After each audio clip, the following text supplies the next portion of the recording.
Avez-vous déjà entendu parler de multivers ? Well, what it is first, it is the idea that the physical world that we see around us, the room, the stars, galaxies, and so on, is just one tiny sliver of the whole of reality. And the whole of reality includes many such objects, many of the kinds of objects that we have traditionally thought of as the universe.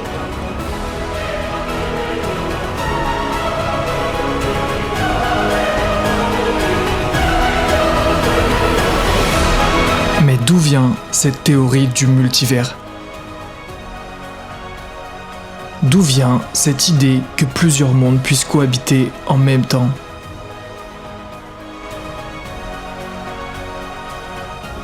Tout commence au début du XXe siècle.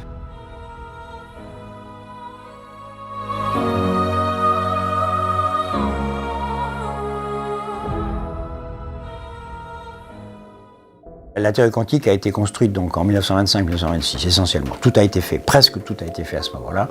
Et c'était à la suite d'une période où la physique classique s'effondrait peu à peu. C'est-à-dire qu'on avait une série d'expériences qu'on était capable de faire et qui étaient absolument inexplicables. Non seulement on ne comprenait pas, mais en plus la théorie classique vous disait qu'on devait observer le contraire de ce qu'on observait.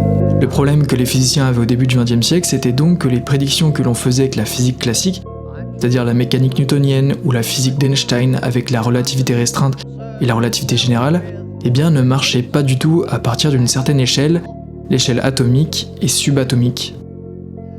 Alors ces deux échelles sont extrêmement petites. L'échelle atomique, ça vient de l'atome, l'unité de base de la matière, et les atomes sont incroyablement petits. Si vous alignez 1 million d'atomes, ils mesureraient environ 1 mm de long.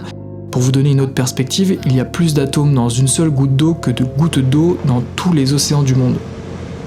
L'échelle subatomique, vous en doutez, c'est encore plus petit. Les atomes eux-mêmes sont constitués de particules subatomiques, les protons, les neutrons qui se trouvent dans le noyau de l'atome et les électrons qui orbitent autour du noyau. Les protons et les neutrons sont environ 2000 fois plus lourds que les électrons, mais que ce soit les protons, les neutrons ou les électrons, ils sont tous extrêmement petits. Par exemple, si un atome était de la taille d'un stade de football, le noyau serait à peu près de la taille d'une petite graine de pomme au centre du terrain.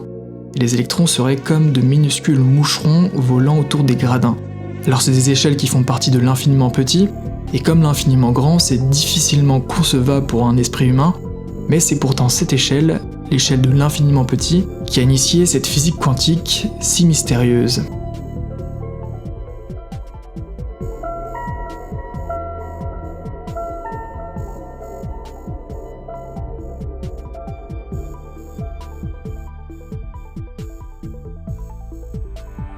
Pour vous donner un exemple de ce qui ne fonctionne pas avec la physique classique, il y a par exemple l'expérience du rayonnement du corps noir qui a été résolue par Max Planck en 1900. Selon la théorie classique, un corps noir, c'est-à-dire un objet qui absorbe toute la lumière qu'il atteint, devrait émettre un rayonnement avec une énergie infinie à des fréquences très élevées.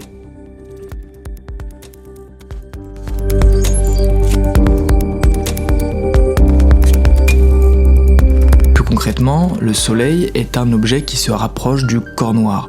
Il absorbe une grande partie de la lumière qu'il atteint.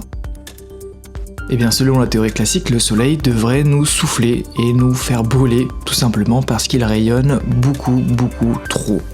C'est la catastrophe ultraviolette. Cependant, le Soleil ne nous a pas encore soufflé. Les observations expérimentales montrent que l'énergie du rayonnement atteint un maximum à une certaine fréquence, puis diminue pour des fréquences plus élevées. C'est en désaccord total avec les prédictions de la physique classique. Il fallait donc une nouvelle théorie, et cette nouvelle théorie, la physique quantique, va se développer entre 1900 et 1927. En 1900, Max Planck, notamment pour répondre au problème du corps noir, a proposé que l'énergie devait être quantifiée, c'est-à-dire qu'elle émet en paquets discrets appelés quanta. En 1905, Albert Einstein a utilisé la théorie des quanta pour expliquer l'effet photoélectrique, pour lequel il a reçu le prix Nobel de physique en 1921. Il a proposé que la lumière est elle-même composée de quantas d'énergie, qu'on appellera plus tard photons. Niels Bohr, en 1913, applique la quantification à la structure de l'atome, proposant que les électrons ne peuvent exister qu'à certains niveaux d'énergie spécifiques. En 1927, Werner Heisenberg énonce le principe d'incertitude, qui stipule qu'il est impossible de connaître simultanément la position exacte et la quantité de mouvement d'une particule. Et durant la même année, Niels Bohr accompagné de Werner Heisenberg ont proposé cette interprétation dominante de la mécanique quantique, l'interprétation de Copenhague, qui met l'accent sur la probabilité et l'indétermination. Et cette interprétation, elle a posé un problème qui n'a pas plu à Hugh Everett.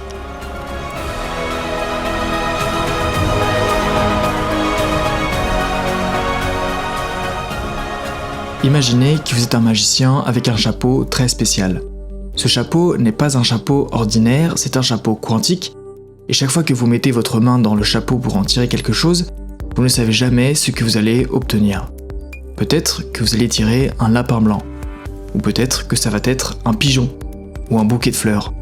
La vérité est que jusqu'à ce que vous mettiez la main dans le chapeau et en sortiez quelque chose, toutes les possibilités sont en quelque sorte réelles.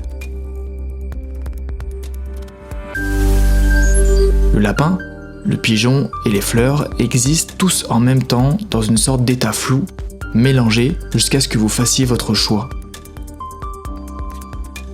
Maintenant, voici la partie vraiment étrange qui n'a pas plu à Hugh Everett. Une fois que vous avez tiré quelque chose du chapeau, disons le lapin, alors à ce moment précis, c'est comme si ça avait toujours été la seule chose dans le chapeau.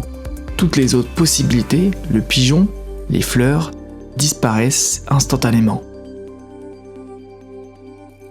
Et c'est ce que Niels Bohr et Werner Heisenberg ont essayé de nous dire avec l'interprétation de Copenhague. Dans le monde quantique, les particules peuvent exister dans de nombreux états différents à la fois, un peu comme tout ce qui est dans le chapeau du magicien. Ce n'est que lorsque nous faisons une mesure, comme mettre la main dans le chapeau, que l'un des états est choisi et que tous les autres disparaissent. C'est une idée vraiment bizarre et contre-intuitive qui a posé problème à Hugh Everett. So what do you do about the fact that in the textbook interpretation of quantum mechanics, this idea of measurement or looking at things seems to play an important role? Well, you come up with better interpretations of quantum mechanics, and there are several alternatives. My favorite is the many worlds interpretation. This was the invention of Hugh Everett III, who was a graduate student at Princeton in the 1950s, and he said basically, look, you don't need all these extra rules about looking at things. Just listen to what the Schrödinger equation is telling you. It's telling you that you have a wave function, that you become entangled, and that the different versions of you no longer talk to each other. So just accept it. It's just, he did therapy more than anything else. You know, he said, like, it's okay. You know, you don't need all these extra rules. All you need to do is believe the Schrödinger equation. The cost is there's a whole bunch of extra worlds out there. De nouveau, imaginez l'exemple du chapeau quantique. Ce soir, vous êtes le magicien et vous êtes prêt à faire votre tour. Le public est captivé, le chapeau est bien en évidence, vide. Vous annoncez que vous allez en tirer un lapin blanc ou un bouquet de fleurs. Vous plongez alors la main dans le chapeau, et là, dans l'interprétation de Copenhague, votre main est dans un état de superposition. Vous tenez à la fois un lapin blanc et un bouquet de fleurs. Lorsque vous sortez votre main, la superposition s'effondre en un seul état. Soit vous tenez le lapin, soit le bouquet, et la chance décide lequel. Mais ce soir-là, votre chapeau est plutôt du genre à préférer l'interprétation des mondes multiples d'Everett. Les choses se passent différemment. Lorsque vous plongez votre main dans le chapeau, l'univers se divise ou se ramifie en deux univers parallèles.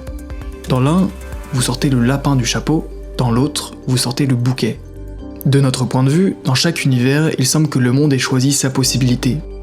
Le lapin blanc ou le bouquet de fleurs. Mais en réalité, selon Everett, les deux possibilités se sont réalisées, chacune dans son propre univers. Ainsi, au lieu d'un effondrement de la superposition en un seul état, Everett propose que tous les états possibles se réalisent, mais chacun dans son propre monde. Cette idée est pratique puisqu'elle résout le problème de la mesure. Dans l'interprétation de Copenhague, l'idée d'observation entre en jeu, et une mesure est généralement considérée comme une sorte d'observation. C'est un sujet à débat car il semble impliquer nécessairement une conscience ou un observateur conscient. Avec Everett, ce problème n'existe plus car le résultat n'a plus de probabilité car toutes les possibilités se réalisent.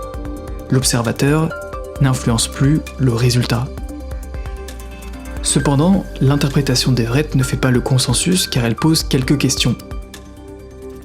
Considérons une particule quantique qui peut se trouver à deux endroits à la fois, comme le suggère la mécanique quantique. Dans l'interprétation des mondes multiples, chaque fois que cette particule est observée, l'univers se divise en deux, un dans lequel la particule est observée ici, et un autre dans lequel elle est observée là. Maintenant, imaginez cela se produisant pour chaque particule quantique à chaque instant.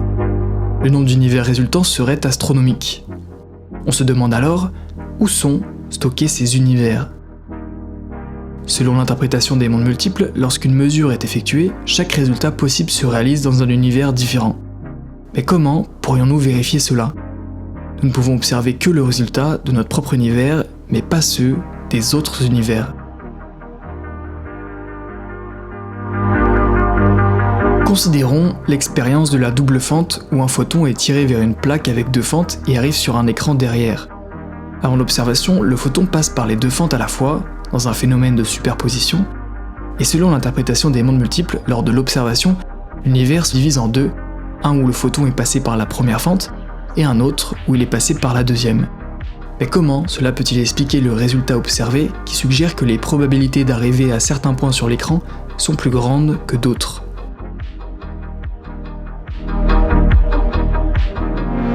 Et enfin, il y a le problème de la réalité. Dans l'interprétation des mondes multiples, nous devons accepter que chaque superposition d'états quantiques crée un nouvel univers. C'est comme si, chaque fois qu'un atome se déplaçait d'un état à un autre, chaque possibilité se réalisait, mais dans des univers différents. Cela diffère grandement de notre expérience quotidienne de la réalité, où nous voyons des événements se produire de manière définitive et unique. Mais alors ?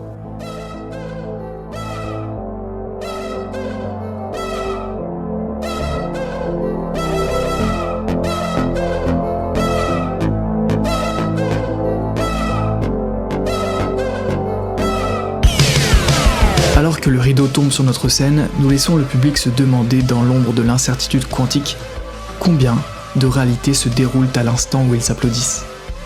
Et dans quelle réalité résonne l'ovation la plus forte ?